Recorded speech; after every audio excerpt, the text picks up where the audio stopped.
అందరికీ నమస్తే అండి. ఇక్కడ వచ్చిన మీడియా ప్రతినిధులకు అందరికీ నా నమస్కారాలు. ఈరోజు నేను గన్నవరానికి రావడానికి గల కారణాలు, మొదటిది రావణ్ గారిని అదేవిధంగా శ్రావణ్ గారిని కలిసి పవన్ కళ్యాణ్ గారిలాగా సుగాలి ప్రీతి కేసును మధ్యలో వదిలేసి మాకు హ్యాండ్ ఇవ్వద్దండి అని అడగడానికి వచ్చాను ఒకటి. రెండవది ఈ కూటమి ప్రభుత్వాన్ని ప్రశ్నించడానికి వచ్చాను. మరి వచ్చే దారిలో నేను ఒక 2 వీడియోస్ చూడడం జరిగింది.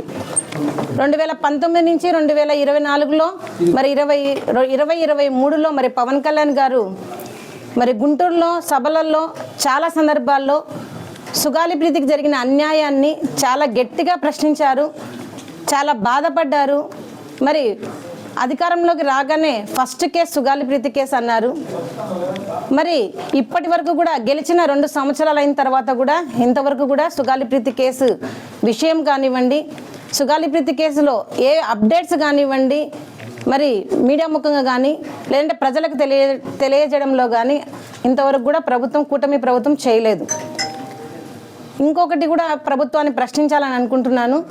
అది ఏమిటంటే మరి గత 5 రోజుల నుంచి దాదాపుగా 500 మంది పోలీసులను, 4 జిల్లాల ఎస్పీ గారులను, 4 జిల్లాల పోలీసు యంత్రాంగాన్ని అంతా ఉపయోగిస్తూ ఉరుకులాడిస్తూ నిద్రాహారాలు మానేసి జిల్లాలు దాటి రాష్ట్రాలు దాటి రావణ్ గారిని మరి అరెస్ట్ చేసిన ఈ శ్రద్ధలో 10% అయినా సుగాలి ప్రీతి కేసును చంపిన ముద్దాయిల మీద పెట్టింటే ఈ పాటికి సుగాలి ప్రీతి కేసుకి న్యాయం జరిగేది.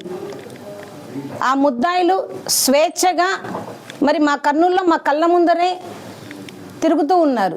మరి అధికారంలో ఉన్న ప్రభుత్వంలో ఉన్న మరి మినిస్టర్ల హౌస్లలో ఇళ్లలో వాళ్ళు స్వేచ్ఛగా తిరుగుతూ ఉన్నారు.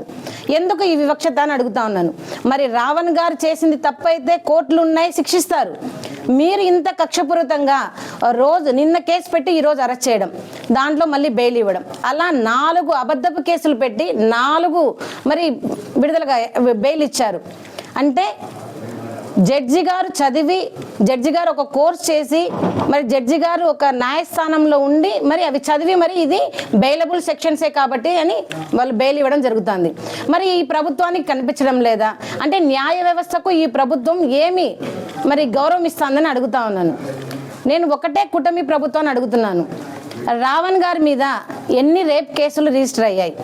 రావణ్ గారి మీద ఎన్ని మర్డర్ కేసులు రిజిస్టర్ అయ్యాయి? రావణ్ గారి మీద ఎన్ని కిడ్నాప్ల కేసులు రిజిస్టర్ అయ్యాయో చెప్పండి. కేవలం మిమ్మల్ని ఎదిరించారు.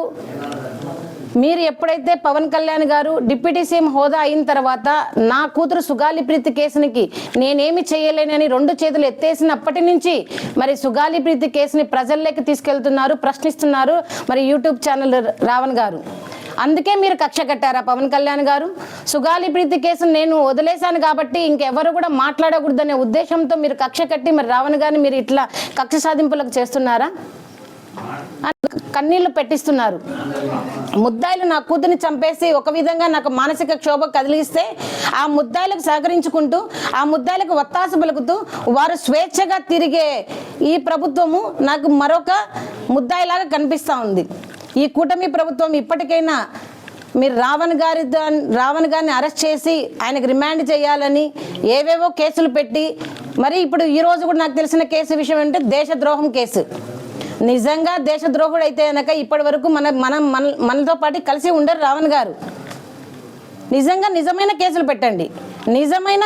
మీకు ఒక పక్క అమ్మాయిల అఘాయిత్యాలు, అమ్మాయిలను చంపేయడాలు, మరి లాకప్ డెత్తులు, ఇన్ని బర్నింగ్ ఇష్యూస్ ఉన్నా కూడా ఎందుకు రావణ్ గారి మీదనే మీకు ఇంత ఇంట్రెస్ట్ చూపిస్తున్నారు?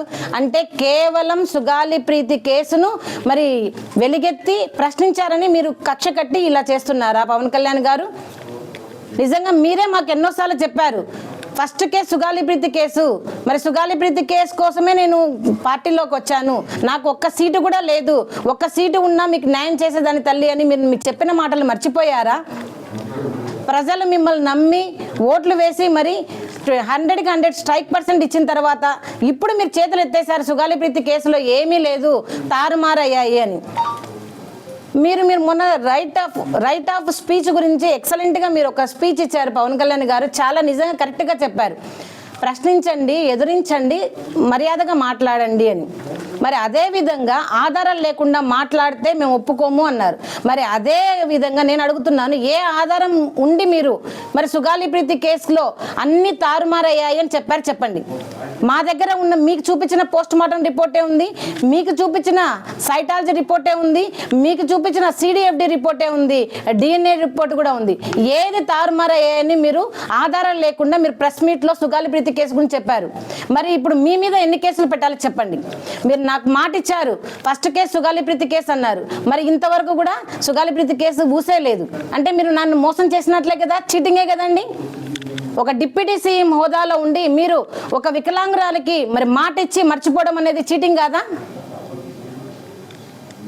మీకే తెలియాలి. మీకు మరొకటి, మరి మీరు చెప్పారు ఆధారాలు లేవని.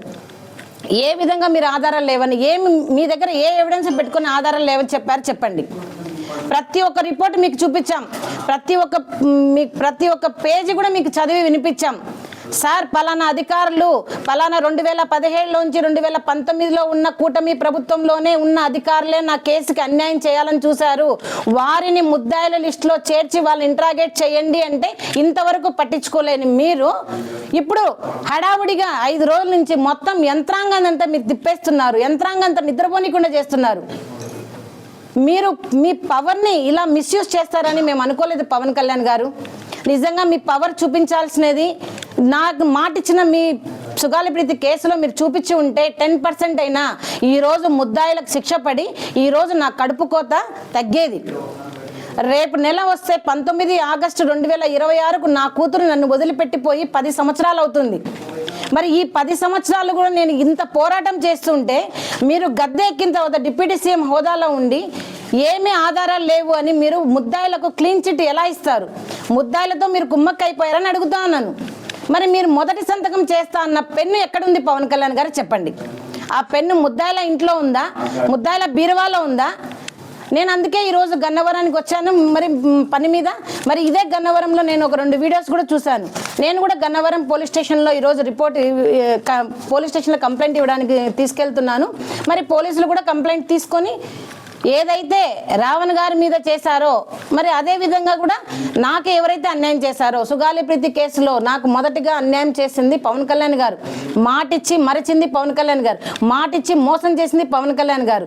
మరి అదే విధంగా ఆధారాలు లేకుండా సుగాలి ప్రీతి కేసు గురించి మరి ఎలాగంటే అలాగ మాట్లాడుతున్నది పవన్ కళ్యాణ్ గారు. మరి అదే విధంగా నన్ను బాడీ షేమింగ్ చేపించారు మీ జన సైనికులతో, మీ వీర మహిళలతో, మరి మీ గారికి సాధింపు. మరి ఇదే ముద్దాయిలను మీరు మొన్న ప్రెస్ మీట్ చెప్పారు, చక్కగా చెప్పారు, ప్రశ్నించండి, ఎదురించండి, గౌరవంగా మాట్లాడండి అని. మరి 2024లో మీరు గెలిచినప్పటి నుంచి ఎన్నిసార్లు నేను గౌరవంగా మిమ్మల్ని ప్రశ్నించాను, మిమ్మల్ని ఎదిరించాను పవన్ కళ్యాణ్ గారు. ఈ కూటమి ప్రభుత్వాన్ని అర్జించాను, సార్ నా సుగాలి ప్రీతి కేసులో న్యాయం చేయండి, మీరు చేస్తా అన్నారు, మొదటి సంతకం అన్నారు, ఇప్పటి వరకు కూడా సుగాలి ప్రీతి కేసు ఊసే లేదు అని అడగడం జరిగింది. మీరు మరి స్పందించి ఉంటే, మీరు ఈ 2 సంవత్సరాల్లో సుగాలి ప్రీతి కేసుకి న్యాయం చేసి ఉంటే మరి ప్రశ్న రావణ్ లాంటి వాళ్ళు ప్రశ్నించారు కదా, మీరే కదా అలాంటి వాళ్ళకి అవకాశం ఇచ్చారు ప్రశ్నించడానికి. మరి ప్రశ్నించడానికే పార్టీ పెట్టినా అన్న మీరు ప్రశ్నిస్తే ఎందుకు ఇప్పుడు పారిపోతున్నారని అడుగుతున్నాను.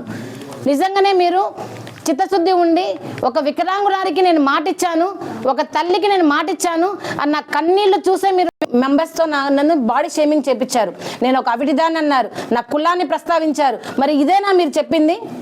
వీటికన్నిటికీ ఉండవా అండి? వీటన్నిటికీ మరి రిజిస్టర్ కావా కేసులు? అందుకే దయచేసి పోలీసు వాళ్ళకి నేను విన్నవించుకుంటున్నాను. ఇదిగోండి కంప్లైంట్ లెటర్ కూడా రాశాను. మరి ఈరోజు గన్నవరంలో ఇప్పుడు వెళ్ళి మేము పోలీస్ స్టేషన్లో కంప్లైంట్ ఇవ్వబోతున్నాము. ఒకటి, పవన్ కళ్యాణ్ గారు నాకు చేసిన మోసం గురించి, పవన్ కళ్యాణ్ గారు ఆధారాలు లేకుండా సుగాలి ప్రీతి కేసులో ఎవిడెన్సెస్ అన్ని పోయినాయని చెప్పిన దాని గురించి. ఒకటి, ఆ పెన్ను ఎక్కడ మిస్ అయిందో మరి దయచేసి గన్నవరం పోలీసు వాళ్ళైనా ఆ పెన్నును కనిపెట్టి పవన్ కళ్యాణ్ గారికి ఇచ్చి సంతకం పెట్టేయమని నేను కోరుకుంటా ఉన్నాను.